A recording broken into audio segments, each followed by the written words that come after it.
దేవాలయాల్లో వరుసగా ప్రమాదాలు ప్రజలను వణికిస్తున్నాయి. ప్రభుత్వాన్ని ఆత్మరక్షణలోకి నెట్టేస్తున్నాయి. సరే, నిన్న శ్రీకాకుళం జిల్లా కాశీబుగ్గలో జరిగిన ప్రమాదంలో ప్రభుత్వ పాత్ర లేదనుకుందాం.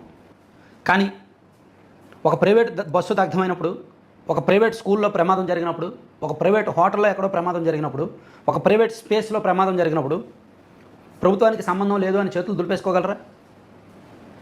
పోలీసులు శాంతి భద్రతలను కాపాడాల్సింది పోలీసులే కదా.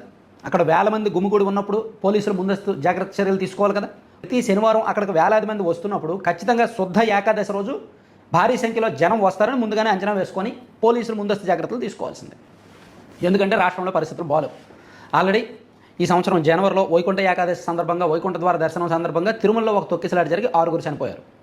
సింహాద్రి అప్పన్న స్వామి చందనోత్సవం సందర్భంగా గోడ కూలి అక్కడ తొక్కిసలాట జరిగి గోడ కూలి 8 మంది చనిపోయారు. ఈ దుర్ఘటనలు ఇంకా రాష్ట్రాన్ని పట్టి పీడిస్తున్నాయి, వెంటాడుతూనే ఉన్నాయి. బహుశా దేవాదాయ శాఖ మంత్రి గారు ఆనం రామనారాయణ రెడ్డి గారు రాజకీయాల్లో ఉండి అలిసిపోయారేమో. ఈ మంత్రివర్గంలో పనిచేసి అలిసిపోయారేమో. రెస్ట్ తీసుకుంటే మంచిదేమో.